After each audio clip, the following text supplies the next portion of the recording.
महानगर पालिका शिक्षण विभाग, दुर्गादेवी शर्मा उच्च प्राथमिक मराठी शाळा, एल विभाग।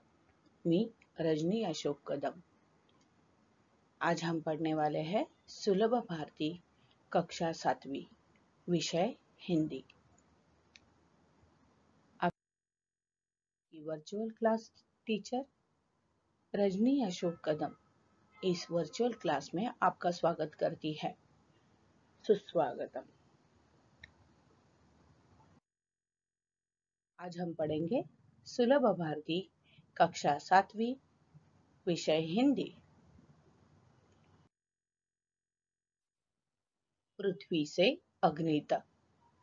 लेखक है डॉक्टर एपीजे अब्दुल कलाम।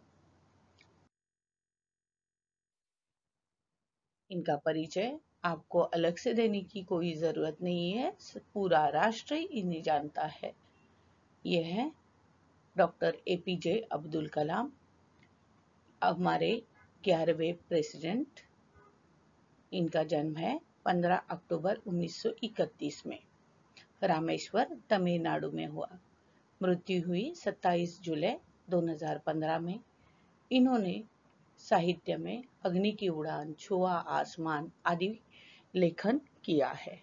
इनका परिचय है डॉक्टर अब्दुल कलाम जी ने राष्ट्रपति पद को विभूषित किया है। अनमोल योगदान के लिए आपको भारत रत्न सम्मान से सम्मानित किया गया है। प्रस्तुत आत्मकथा अंश में लेखक ने अग्नि के प्रक्षेपण में आने वाली कठिनाइयों, वैज्ञानिकों के अथक परिश्रम को बताया है। वे मुख्य रूप से एक भारतीय वैज्ञानिक और प्रशासक थे। राष्ट्रपति बनने से पहले डॉक्टर एपीजे अब्दुल कलाम भारतीय अंतरिक्ष अनुसंधान संगठन इसरो और रक्षा अनुसंधान एवं विकास संगठन DRDO के साथ इंजीनियर के रूप में काम किया करते थे। एरोस्पेस इंजीनियर के रूप में प्रक्षेपण यान और बैलिस्टिक मिसाइल प्रौद्योगिकी विकास पर कार्य करने के कारण उनको मिसाइल मैन ऑफ इंडिया के नाम की उपाधि दी गई। वर्ष 1974 में प्रारंभिक परमाणु परीक्षण के बाद वर्ष 1998 में भारत में किए गए पोखरण द्वितीय परमाणु परीक्षणों ने उनकी भूमिका को एक महत्वपूर्ण राजनीतिक, संगठनात्मक और तकनीकी रूप में सर्वाधिक उजागर किया है।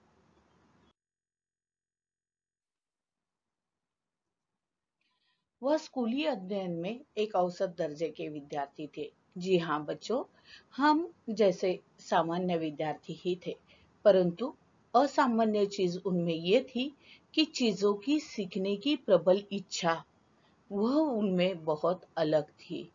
वो बहुत इच्छा प्रबल होने के कारण उन्हें हमेशा एक मेहनती और उज्जवल छात्र के रूप में देखा गया। खासकर गणित के लिए वह काफी अध्ययन किया करते थे। कलाम जी अपने व्यक्तिगत और व्यावसायिक संघर्षों के माध्यम से असफलता के अंधकार से बाहर निकल आए।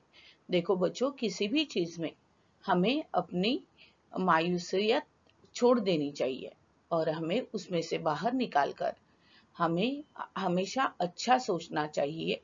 यह हमें सीख मिलती है। अग्नि, पृथ्वी, त्रिशूल, नाग आदि मिसाइलों के रूप में कई सफल प्रयोग उन्होंने किए हैं, जिसने उनका नाम भारत में एक उच्च प्रसिद्धि दिला दी।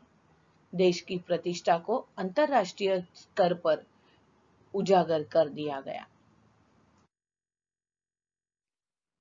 अभी हम देखेंगे पाठ का जो पहला परिच्छेद है, उसमें उसके बारे में पढ़ेंगे और उसके बारे में जानकारी लेंगे। बालासोर में अंतरिम परीक्षण का काम पूरा होने में अब भी कम से कम 1 साल की देरी थी। हमने पृथ्वी के प्रक्षेपण के लिए श्रीहरिकोटा अंतरिक्ष केंद्र में विशेष सुविधाएं स्थापित की। इनमें से एक लॉन्च पैड, ब्लॉक हाउस, नियंत्रण उपकरण तथा चलित दूरमिति केंद्र शामिल थे। अभी आगे देखते हैं बालासोर। बालासोर यह स्थान है, इसके बारे में आगे मैं विस्तृत जानकारी दूंगी। यह है Indian ballistic missile defence program और यह है 18 kilometre south of Balasore, Calcutta में, ईस्टर्न इंडिया में।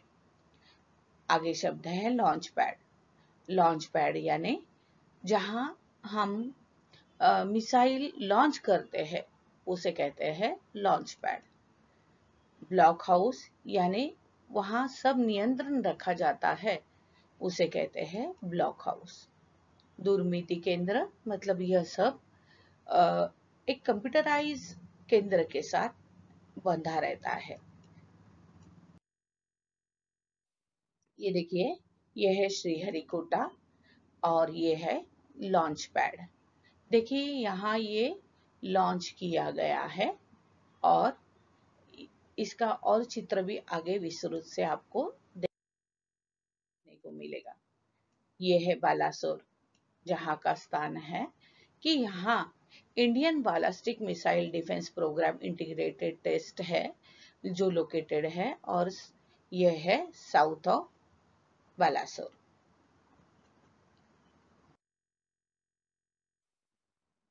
यह है इस तरह से सारा प्रोग्राम कंप्यूटराइज होता है। हर एक सेकंड के हर एक हिस्से की जानकारी और एक दूसरे से मालूमात शेयर की जाती है। यह है लॉन्च पैड, उसका दूसरी तरफ से फोटो दिखाया गया है कि किस तरह से काम हुआ करता है। यह है, देखिए अभी कैसे काम होता है स्पेस एरोनॉटिक का। तो ये है जिसके या सहायता से रॉकेट या फिर मिसाइलें अवकाश में भेजी जाती है। दूसरा है कि दो प्रकार की होती है, एक तो मानव रहित और मानव विरहित। ये मानवों के साथ जाने वाली रहती है। तीसरी बात है जो हमें जब हम अस्त्र बोलते हैं या फिर रॉकेट छोड़ते हैं या फिर यान छोड़ते हैं, वो किस तरह से काम करता है। तो असल में ये है यान के हर एक हिस्से जो अवकाश में जाते जाते उन्हें जिस तरह से प्रोग्रामिंग किया जाता है उस तरह से वो अलग अलग अलग अलग होते होते अवकाश में पहुंचते हैं और बाद में ये सैटेलाइट लॉन्चर इस सैटेलाइट को आगे भेजता है। दूसरा है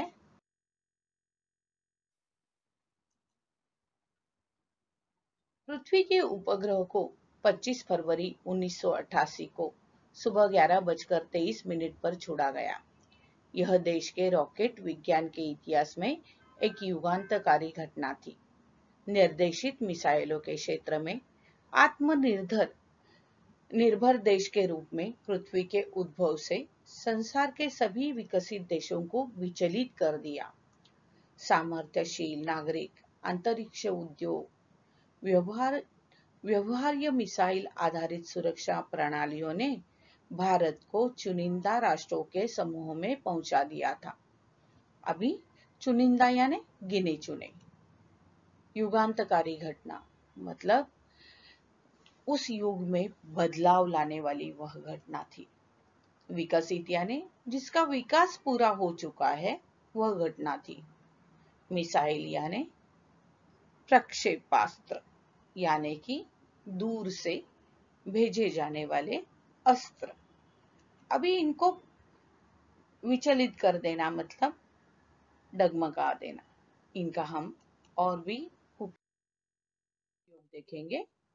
युगांतकारी यानी वह घटना जो एक विशिष्ट या महत्वपूर्ण ऐतिहासिक प्रगति के बदलाव या जिस पर कोई महत्वपूर्ण विकास आधारित हो उसको बता रही हो। मैं एक बार फिर से पढ़ती हूँ। वह घटना जो एक विशिष्ट या महत्वपूर्ण ऐतिहासिक प्रगति के बदलाव या जिस पर कोई महत्वपूर्ण विकास आधारित हो उसको बता रही हो तो उस घटना को युगांतकारी घटना कहते हैं। अभी उसका उदाहरण देखेंगे। यह संधि या वह संधि उन दोनों राज्यों के इतिहास में एक युगांतकारी घटना थी।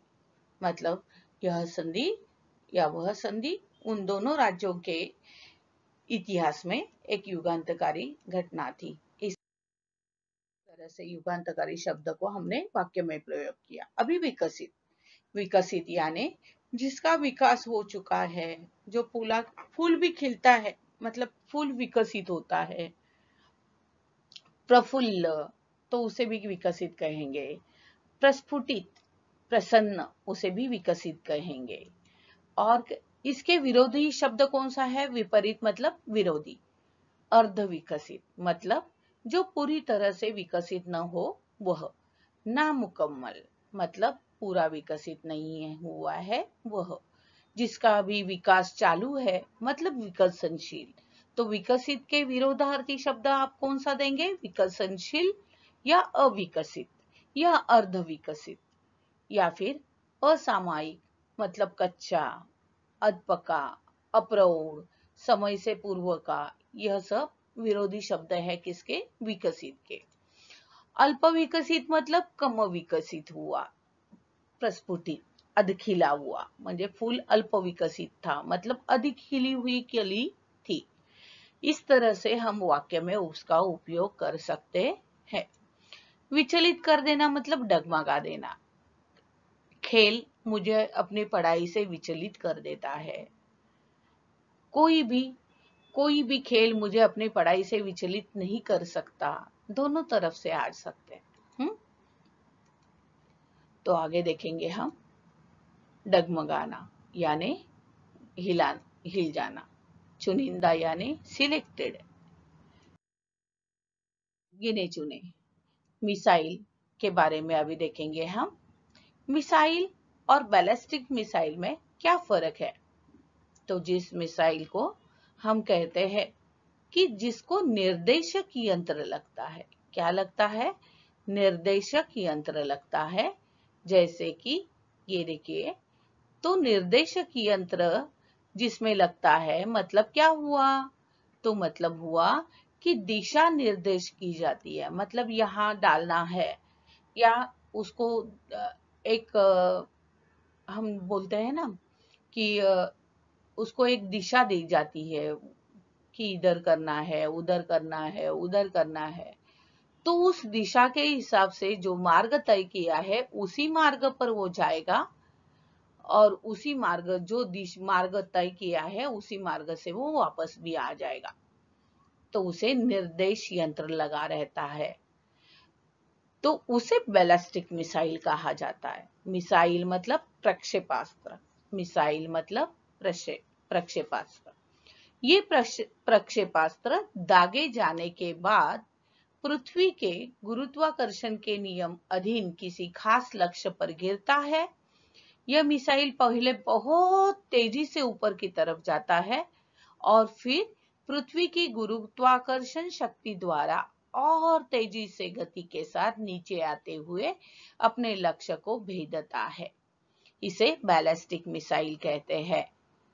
यह सीधे पृथ्वी के वातावरण की सबसे ऊंची परत पर पहुंचती है और फिर वो नीचे की तरफ आती है और इसीलिए बैलिस्टिक मिसाइल कहा जाता है। और इसकी क्षमता 5000 किलोमीटर से 10,000 किलोमीटर तक होती है। लेकिन क्या पृथ्वी ही पर्याप्त होगा? क्या हम 4-5 मिसाइल प्रणालियों का स्वदेशी विकास हमें पर्याप्त रूप से ताकतवर बना पाएगा? उसी समय अग्नि को एक टेक्नोलॉजी के प्रदर्शन के परियोजना के रूप में विकसित किया जा रहा था। देखिए, हमारी पिछले पार्ट में हमने देखा है कि किस तरह से भारत ने मिसाइल के क्षेत्र में काम किया है। तो उसी तरह पृथ्वी के बाद अग्नि को एक टेक्नोलॉजी प्रदर्शन के रूप में विकसित किया जा रहा था। उसका विकास हो रहा था कि हम इसका प्रदर्शन करेंगे, तांत्रिक प्रदर्शन करेंगे। देश के भीतर उपलब्ध समस्त मतलब सब संसाधनों को दांव पर लगाकर यही एक उत्तर था। अग्नि टीम में 500 से अधिक वैज्ञानिक थे और इन विशाल प्रक्षेपणों में अनेक संगठनों का नेटवर्क बनाया गया था। अभी देखिए,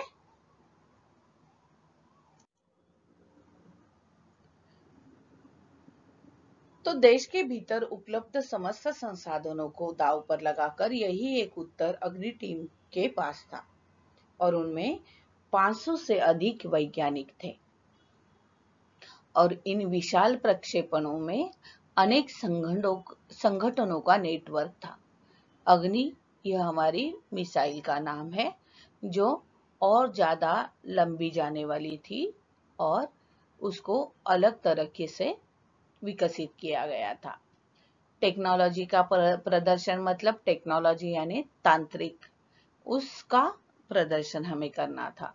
समस्त मतलब सब, संसाधनों मतलब सर्व साहित्यों को दांव पर लगाकर हम, संगठन मतलब गुट, इस और नेटवर्क मतलब आगे हम चित्र देखेंगे, इसे कहते हैं नेटवर्क। मतलब एक दूसरे से सब एक दूसरे से बंधे रहते हैं और यह कंप्यूटराइज प्रणाली रहती है। तो यह तांत्रिक है सब, इसे कहेंगे नेटवर्क। अग्नि का प्रक्षेपण 20 अप्रैल 1989 को निर्धारित किया गया। यह एक अभूतपूर्व अभ्यास होने जा रहा था। अंतरिक्ष प्रक्षेपण यान के विपरीत मिसाइल प्रक्षेपण में व्यापक स्तर पर सुरक्षा संबंधी खतरे शामिल होते हैं। प्रक्षेपण की पूर्व तैयारी की सारी गतिविधियां तय कार्यक्रम के अनुसार पूरी हो गई थी। देखिए, अग्नि का प्रक्षेपण मतलब अग्नि का लॉन्च होकर उसका अंतरिक्ष में भेजने का, प्रक्षेपण करना मतलब अंतरिक्ष में उसको भेजना। तो वो तारीख की गई थी निर्धारित मतलब तय करना, तो वो तय की गई थी 1989, 20 अप्रैल 1989। हमारे भारत के इतिहास में यह एक बहुत बड़ा अभ्यास होने जा रहा था, संशोधन होने जा रहा था। अंतरिक्ष प्रक्षेपण यान के विपरीत मिसाइल प्रक्षेपण में व्यापक स्तर पर सुरक्षा संबंधी खतरे शामिल होते हैं। जी हाँ, अंतरिक्ष प्रक्षेपण में क्या होता है, वहां आपको पढ़ना रहता है, अभ्यास करना रहता है, और मिसाइल प्रक्षेपण में वहां आपको वो अस्त्र के साथ यह प्रक्षेपण रहता है, तो उसमें सुरक्षा संबंधी खतरे बहुत शामिल रहते हैं। प्रक्षेपण की पूर्व तैयारी की सारी गतिविधियां यानी सारे एक के पीछे एक हम जब जो भी काम करेंगे वह कार्यक्रम के अनुसार ही पूरी हो गई थी। निर्धारित करना, तय करना, विपरीत यानी विरोधी, मिसाइल प्रक्षेपण यानी प्रक्षेपास्त्र का भेजना, अंतरिक्ष प्रक्षेपण यानी विश्व के जो अंतरिक्ष जो है वहां हमें उनको भेज देना है, अवकाश में भेज देना है। जिस समय हम T14 सेकंड पर थे, कंप्यूटर ने संकेत दिया कि उपकरण में से कोई एक ठीक से काम नहीं कर रहा है, इसे तुरंत सुधार लिया जाए। इस बीच निचली रेंज ने होल्ड के लिए कहा। अगले कुछ सेकंडों में जगह जगह होल्ड की जरूरत पड़ गई। हमें प्रक्षेपण स्थगित करना पड़ा। देखिए, सेकंड के अनेकों हिस्से गिने जाते हैं और ऐसे में T14 सेकंड पर कंप्यूटर ने कहा कि कोई काम ठीक से नहीं है अपना कर रहा, इसीलिए रुक जाओ। और ऐसे में बाकी नीचे सारे फिर उसके आगे के कंप्यूटराइज आदेश दिए जाते हैं कि होल्ड, होल्ड मतलब रुको रुको रुको रुको। तो स्थगित करना मतलब त्याग देना पड़ा। तो प्रक्षेपण भेजने का जो तय किया गया था उसको स्थगित करना पड़ा। T सेकंड हर एक सेकंड के हर एक हिस्से को गिना जाता है। होल्ड करना मतलब रुकवा देना, स्थगित करना मतलब त्याग देना। आगे देखेंगे। मैं अपनी टीम के सदस्यों को मिलने गया जो सदमे और शोक की हालत में थे। मैंने एसएलवी के 3 के अपने अनुभव के साथ उनको बांटा। मैंने एसएलवी 3 के अपने अनुभव को उनके साथ बांटा। मेरा प्रक्षेपण यान तो गिरकर समुद्र में खो गया था, लेकिन उसकी वापसी सफलता के साथ हुई। आपका मिसाइल अभी तक आपके सामने है। वास्तव में आपने कुछ भी ऐसा नहीं खोया जिसे 1-2 हफ्ते में काम से सुधारा न जा सके। इस विवरण ने उन्हें जड़ता की हालत से झकझोरकर बाहर निकाल लिया और सारी की सारी टीम उप प्रणालियों की जांच और उन्हें ठीक करने के लिए काम में फिर जुट गई। देखिए, टीम के सदस्यों को वो मिलने गए। उन्हें जो सदमा लगा था, उन्हें जो शौक लगा था, उन्हें जो दुख हुआ था, उस हालत से उन्हें निकालने के लिए उन्होंने, जब हम ऐसी हालत में रहते हैं तो कोई अपना सा जो लगे, वो अगर हमें बहुत शांति से हमारी कहाँ गलती हो सकती है ये समझा देगा, तो हम उस सदमे की हालत से बहुत जल्दी बाहर निकलते हैं। तो अभी इन वैज्ञानिकों को सबसे जरूरी और सबसे अच्छा कौन समझा सकते थे? वो थे हमारे राष्ट्रपति जी। तो उन्होंने इस सदमे से उनको निकालने के लिए अपना अनुभव बांटा कि मेरा प्रक्षेपण यान तो गिरकर समुद्र में खो गया था, लेकिन उसकी वापसी सफलता के साथ हुई थी। आपका मिसाइल अभी तक आपके सामने है। आपने कुछ नहीं खोया है, आप उसे सुधार सकते हो। तो जड़ता की हालत से एकदम स्थिर हो गए थे वो, दुख की वजह से उस हालत से उन्हें झंझाड़ कर बाहर निकाला गया और ये सारी टीम उप प्रणालियों के जांच में, मतलब जो मुख्य प्रणाली थी उसके उप प्रणाली ऐसे वहां रहता है, तो उसके जांच में लग गई कि कहाँ रुक गया था काम।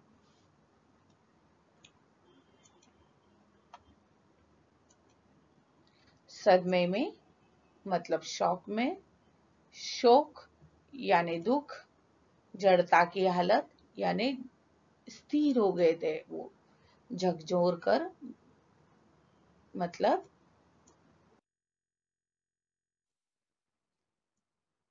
सदमा, धक्का, चोट, आघात। सदमा, धक्का, चोट, आघात। शोक यानी दुख और जड़ता की हालत यानी जड़ या निर्जीव या स्थिर होने की अवस्था, गुण या भाव या चेतनता का विपरीत अभाव। और इसके विपरीत शब्द है जड़ता की हालत का अचेतनता, चेतन, अचेतनता। झकझोर कर मतलब झंझोड़ कर रख देना। जैसे ही मेरे मार्क आ गए, मार्क्स ने वो गुण देखकर मैं झंझोड़ते रह गई। उन गुणों ने मुझे झंझोड़ कर रख दिया। इस तरह से हम कर सकते हैं। झकझोर कर झंझोड़ना।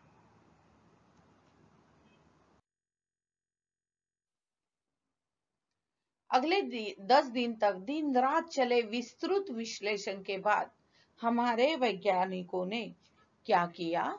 मिसाइल को 1 मई 1989 को प्रक्षेपण के लिए तैयार कर लिया, लेकिन स्वयं चलित कंप्यूटर जांच अवधि के दौरान T10 सेकंड पर फिर एक होल्ड का संकेत दिखाई दिया। प्रक्षेपण एक बार फिर स्थगित करना पड़ा। रॉकेट विज्ञान के क्षेत्र में इस तरह की चीजें बहुत आम है और अक्सर अन्य देशों में भी होती रहती है। फिर पहले T14 सेकंड पर था, तो अभी T10 सेकंड पर उनको यह होल्ड मिला, तो उन्हें इस बार भी स्थगित करना पड़ा। तो मई में भी यह कार्यक्रम नहीं हो पाया। उसके बाद मैंने DRDL RCI परिवार के 2000 से भी अधिक सदस्यों को संबोधित किया। बहुत मुश्किल से ही कभी किसी प्रयोगशाला या R&D संस्थान को देश में पहली बार अग्नि जैसी प्रणाली विकसित करने का अवसर मिलता है। यह महान अवसर हमें दिया गया है। स्वाभाविक रूप से बड़े अवसर अपने साथ बराबर की चुनौतियां लेकर आते हैं। हमें हिम्मत नहीं हारनी चाहिए। समस्याओं को हमें हराने का मौका नहीं देना चाहिए। देश को हमसे सफलता से कुछ भी कम पाने का अधिकार नहीं है। हमें सिर्फ सफलता ही देनी है। सफलता को लक्ष्य बनाए। इस तरह से उन्होंने अपना संबोधन दिया। DRDLRC का परिवार जो था, उनको या R&D संस्थान को पहली बार अग्नि जैसी प्रणाली विकसित करने का मौका मिला था, जहां वे एरोनॉटिक्स इंजीनियर करके काम कर रहे थे।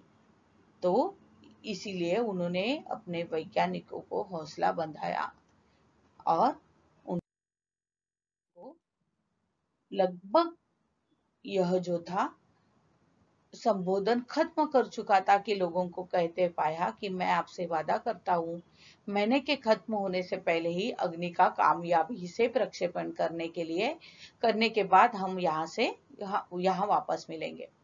तो लोग कहने लगे कि हम आपसे वादा करते हैं कि 1 महीना खत्म होने से पहले ही हम यहाँ अग्नि का कामयाबी से प्रक्षेपण करके मिलेंगे। यह किसी आश्चर्य से कम नहीं था कि कैसे सैकड़ों कर्मचारियों ने लगातार काम करके प्रणाली की तैयारी का काम स्वीकार्यता से परीक्षणों सहित केवल 10 दिनों में पूरा कर डाला।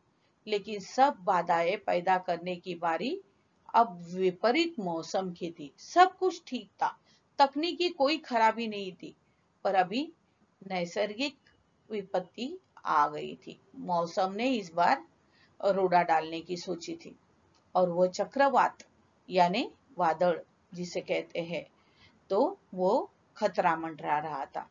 सभी कार्य केंद्र उपग्रह संचार के जरिए आपस में जुड़े हुए थे। मौसम संबंधी आंकड़े रुक रुक कर आने लगे और 10 मिनट के अंतराल में उनकी बाढ़ सी आने लगी।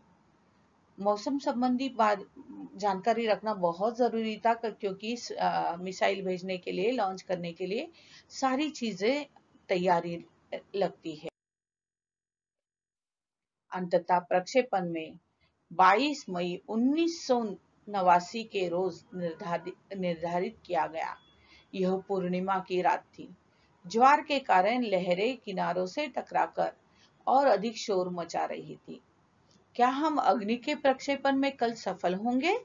यह सवाल हमारे दिमागों में सबसे ऊपर था, लेकिन हम में से कोई भी उस सुंदर रात के जादू को खंडित नहीं करना चाहता था। एक लंबी खामोशी से देखिए, 22 मई 1989 को यह तय किया गया कि प्रक्षेपण को करेंगे और वह पूर्णिमा की रात थी। सागर में लहरें उठ रही थी। ज्वार यानी सागर की जो लहरें थी, पूर्णिमा में देखिए भरती रहती है। ज्वार भाटा बोलते हैं ना हम, तो पानी किनारों से टकराकर अधिक शोर मचा रहा था। और हमारे मन में विचार था कि क्या अग्नि का कल तो सफल परीक्षण होगा, और इसीलिए यह हमारे दिमाग का सवाल उस चांदनी रात को खंडित नहीं कर सकता था। इतना बहुत सुहाना मौसम था। एक लंबी सी खामोशी के साथ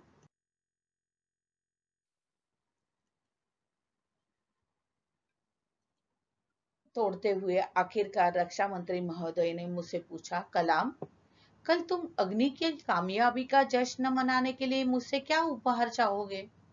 यानी कि रक्षा मंत्री महोदय ने उनको मतलब पता था कि वो होगा, इस बार हम अवश्य कामयाब होंगे।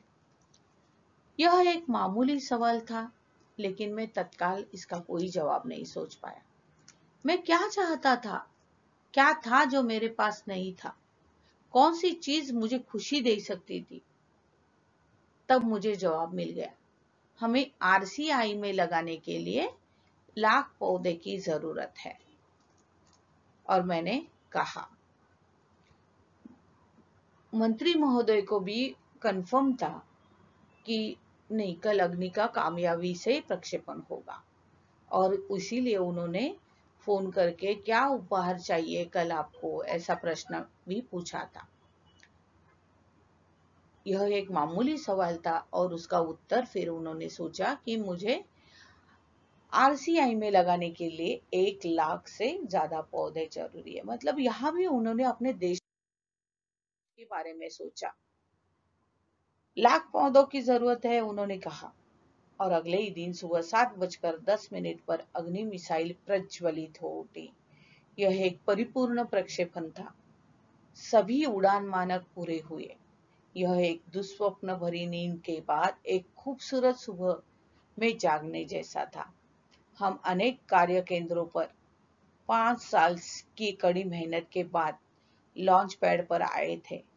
पिछले 5 हफ्तों में गड़बड़ियों की एक श्रृंखला की अग्नि परीक्षा से गुजर रहे थे, लेकिन अंततः हमने यह सब करके दिखा दिया। जब उन्होंने 5 लाख पौधे की जरूरत है कहा, तो अगले दिन सुबह अग्नि मिसाइल प्रज्वलित होती। एक परिपूर्ण ऐसा प्रक्षेपण हुआ। सभी उड़ान के मानक पूरे हुए। सब एक तय आदर्श स्थिति तय रहती है, उसे मानक कहते हैं। तो वो सब आदर्श स्थिति पूरी हो गई। एक दुस्वप्न भरी नींद के बाद बहुत एक खूबसूरत सुबह में से जागने जैसा वो पल उनको लगा।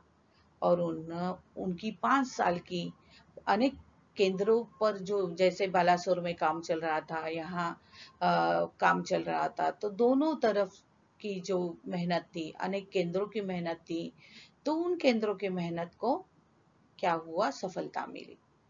और पिछले 5 हफ्तों में से जो गड़बड़ियां हो रही थी उनको पूर्ण विराम मिला, और अग्नि परीक्षा से गुजर कर सुलग कर सोना बनकर सब लोग बाहर आए।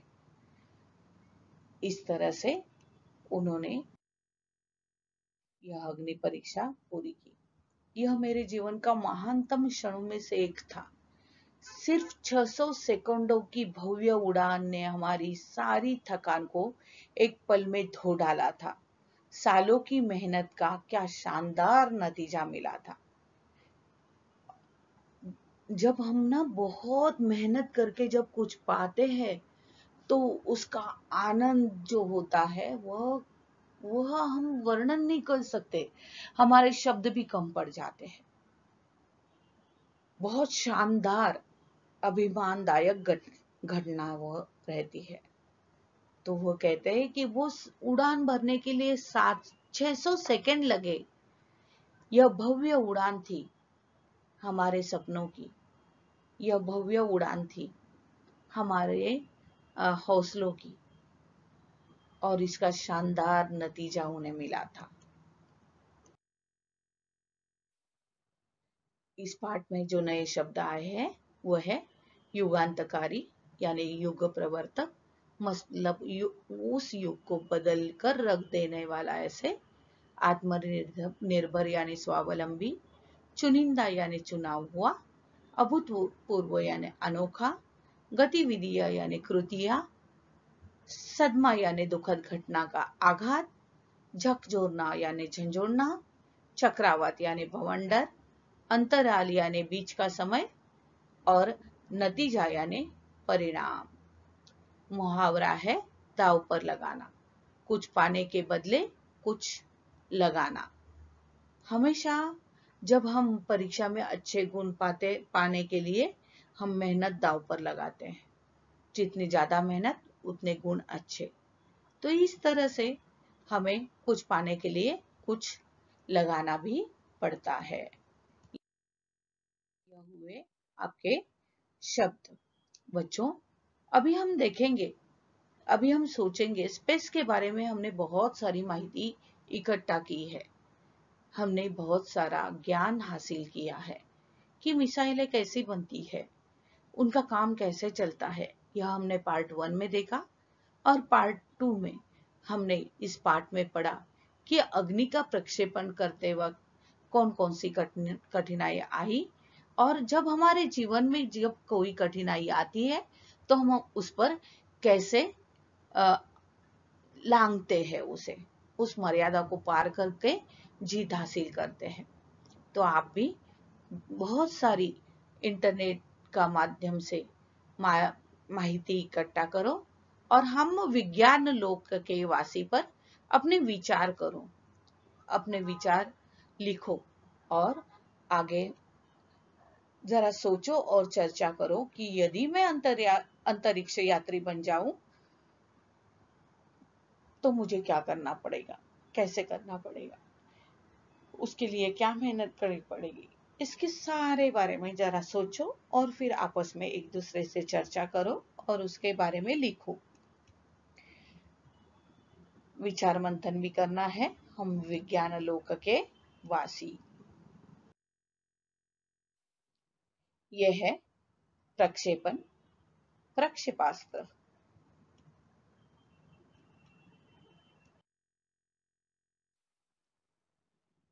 हम जाते जाते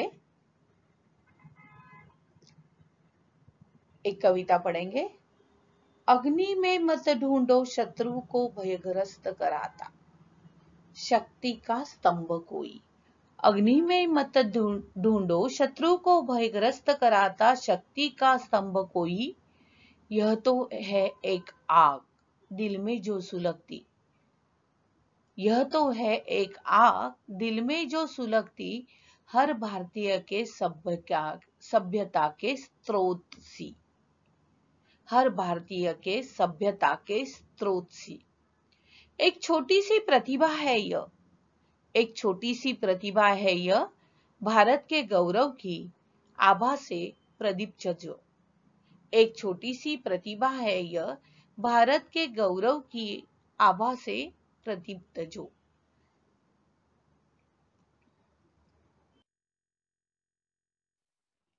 बच्चों, इनके विचार भी बहुत जीवन हमारा परिवर्तित कर सकते हैं। Black color is sentimentally bad, but every blackboard makes the student's life. Black colour हमें बुरा लगता है, पर हर काला रंग काला नहीं रहता। ब्लैक बोर्ड हर स्टूडेंट का, हर छात्र का जीवन सफल बनाता है, जीवन के रंग में उजाला लाता है। If you salute your work, if you salute your work, you do not have to salute anybody. आप अगर अपने काम को सलाम करते हो, काम को सलाम करते हो, तो तुम्हें कभी किसी को सैल्यूट करने की, सलाम करने की जरूरत ही नहीं पड़ेगी। If you pollute your work, you have to salute everybody. अगर आप अपने काम के साथ नाइंसाफी करते हो, बिगाड़ते हो, तो फिर आपको हर एक को सलाम करना पड़ेगा। बहुत अच्छे विचार है ये, और इनको बहुत ध्यान में रखना कि अभी मैं 30 साल तक काम करूंगा तो अगले 30 साल तक मुझे शान से जीने को मिलेगा। बच्चों, इसी विचारों पर आज हम यहाँ रुकते हैं। आप अब्दुल कलाम जी की जो भी रचनाएं हैं, अग्नि से उड़ान तक, उनको पढ़िए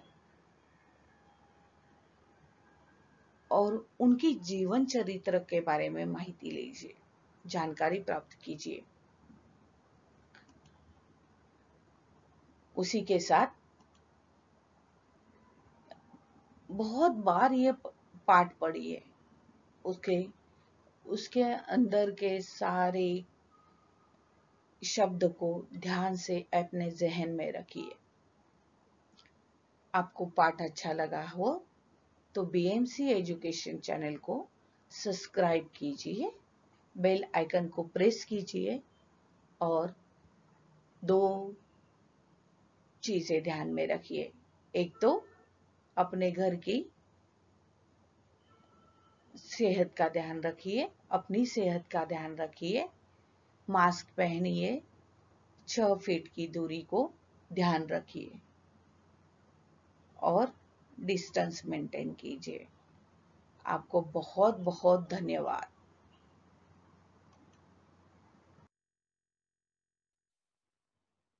सब्सक्राइब करना मत भूलना।